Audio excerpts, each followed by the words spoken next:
Friends, आज मैं आपको एक्यूप्रेशर से बताने जा रही हूँ जिन लोगों को कोल्ड कफ के साथ फ्लेगम आ रहा है, यानी खांसी नज़ला ज़ुकाम के साथ कफ ज़्यादा निकल रही है। अब कफ किस तरह की निकल रही है, कफ यानी फ्लेगम बोलते हैं जिसको। तो वो अगर वो कफ बन रहा है ज़्यादा तो किस कलर का है, पहली बात तो वाइट कलर का है, येलो कलर का है, झागदार है या ट्रांसपेरेंट पानी का है। तो इसके टाइप के हिसाब से पॉइंट तो अलग से ऐड ऑन करे जाएंगे। हर किसी को अलग अलग तरीके का कफ निकलता है, कभी कभी ब्लड लिए हुए भी कफ निकलता है, तो उसमें तो अलर्ट हो जाइए। अगर ब्लड लिए हुए कफ निकल रहा है तो उसमें आपको कहीं ना कहीं इंटरनल ब्लीडिंग हुई है लंग्स एरिया में या नेजल कैविटी के एरिया में, ठीक है। कोई इन्फेक्शन ऐसे तगड़ा बैठ गया जिसकी वजह से हो सकता है, ठीक है। उसका तो ट्रीटमेंट मैं अभी नहीं बता रही हूँ, क्योंकि उसका ट्रीटमेंट डायग्नोस करने के बाद पॉइंट डिसाइड करा जाता है, रीज़न क्या है रिपोर्ट में पता चलता है। अभी तो मैं आपको कफ के कोल्ड कफ के साथ फ्लेगम ज़्यादा आ रहा है, यानी खांसी के साथ आपको बलगम ज़्यादा आ रहा है। खांसी के साथ बलगम आने के रीज़न क्या हो सकते हैं? पहली चीज़, अगर ठंड का मौसम और आपको ज़्यादा कफ बनता रहता है तो कफ आने का हो सकता है। या आपकी ने कोई ऐसी दवा खाई है जिसकी वजह से जो लंबे टाइम तक खा रहे हैं और उसमें लिखा होता है ब्रोंकाइटिस प्रॉब्लम करेगा, वार्निंग लिखी होती है। हर कोई दवा खाते हैं मगर कभी ध्यान नहीं देता कि उसमें वार्निंग भी लिखी होती है। उसकी वजह से अगर ऐसा हो गया तो आपको कफ निकल सकता है कि लंग्स में अगर प्रॉब्लम है, अस्थमा है या आपके लंग्स से रिलेटेड प्रॉब्लम है, रेस्पिरेटरी सिस्टम से रिलेटेड प्रॉब्लम है, तो आपको कफ आ सकता है। या फिर कुछ लोगों को थायराइड वाले जो होते हैं, जिनको हाइपरथायराइड होता है, तो उनको क्या होता है, थायराइड लेवल जिनका हाई होता है तो उनको भी कफ ज़्यादा बनने लगता है। या फिर कभी कभी किसी को लंग्स में इन्फेक्शन आ गया तो कफ ज़्यादा बनने लगता है।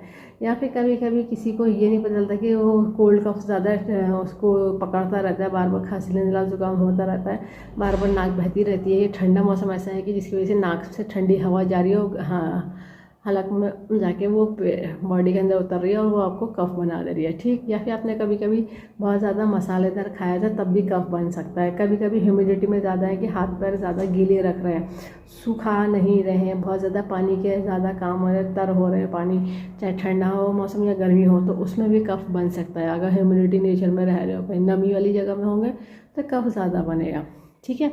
कुछ लोगों को ऐसा होता है कि ज़रा सा भी उन्हें ठंडी हवा लगती है या ओपन एयर में जाते हैं तो उन्हें कफ बनने लगता है। ज़्यादा बंद कमरे में रहेंगे तब भी कफ बनेगा कि वो ऑक्सीजन आपकी प्रॉपर नहीं मिल पा रही है, जो कार्बन डाइऑक्साइड का रिलीज़ होना चाहिए तो वो नहीं हो पा रहा है। या फिर पॉल्यूशन एरिया में रह रहे हैं तो उसकी वजह से भी कफ बन सकता है, क्योंकि कफ में ऐसा होता है कि वो लंग्स में जाकर के चिपक जाता है, तो वो छूटेगा कैसे, तो कफ के ज़रिए निकलने लगता है। अब कभी कभी क्या होता है, कुछ ठंडी चीज़ ऐसी खा ली है कि जिसकी वजह से कफ बन रहा है, ठीक है। या फिर पता नहीं चलता है कि आपको क्यों बनी है, ठीक है। अब हो ही गया है कफ खांसी के साथ आपको फ्लेगम यानी जो बलगम होता है ज़्यादा आ रहा है, तो उसका मैं ट्रीटमेंट बताने जा रही हूँ। लगाने के लिए ज़रूरत होगी डॉक्टर टेप की, पेपर टेप की, किसी मेडिकल या सर्जिकल की शॉप से ले लीजिएगा। 1/2 इंची का टेप है, स्किन फ्रेंडली टेप है, कोई और सा टेप नहीं यूज़ करेगा, इस बात का ध्यान रखिएगा। जिन्होंने कोर्स करा उन्हें पता है कि विषय में यूज़ होती है बियल मैग्नेट, जो एक तरफ से वाइट होती है, एक तरफ से येलो होती है।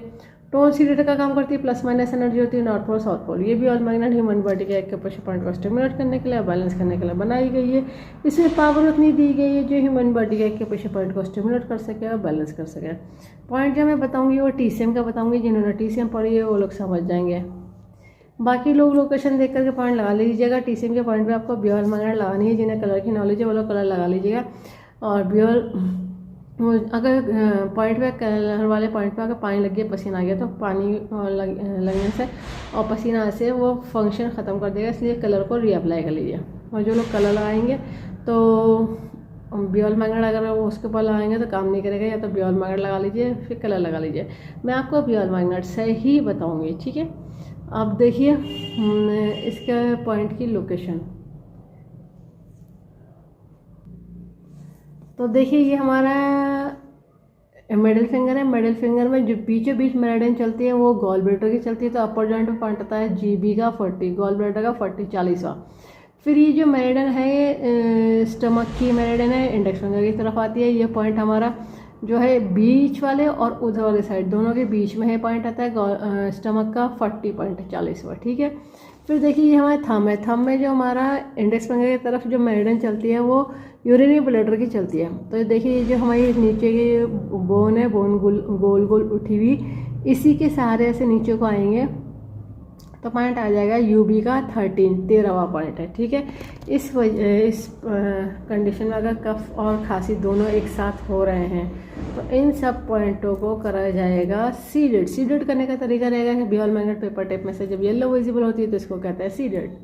तो देखिए मैं आपको एक पॉइंट लगा के दिखा दे रही हूँ, बाकी पॉइंट आप अपने दोनों हाथों में लगा लीजिएगा और आपकी ये कफ को सुखाने का काम, रिलीज़ करने का काम कर देगा नेचुरल तरीके से। ठीक है, ये देखिए ये है सीडेड करने का तरीका, येलो विजिबल हो रही है और 12 से 14 घंटे अप्लाई करके रखिए, डेली अप्लाई करिए जब तक कि आपकी प्रॉब्लम सॉल्व ना हो जाए।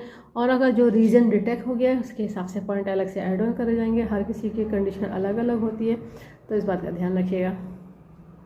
इस वीडियो को ज़्यादा से ज़्यादा शेयर करिए, सब्सक्राइब करिए, लाइक करिए, ताकि लोगों को पता चल जाए कि पेशे से सभी तरह के डिजीज़ को ट्रीट करते हैं, क्योर कर देते हैं, कंट्रोल कर देते हैं, रूट कॉज को ठीक कर देते हैं, फ्यूचर में दोबारा कभी प्रॉब्लम नहीं आती। बस लाइफ स्टाइल को ठीक रखना होता है। बेल आइकन प्रेस करना ना भूलिएगा। जब भी मैं नया वीडियो अपलोड करूँगी तो आपको लेटेस्ट नोटिफिकेशन मिल जाएगा। लाइक करना ना भूलिएगा। इस वीडियो को एंड तक देखने के लिए thank you very much. See you next time.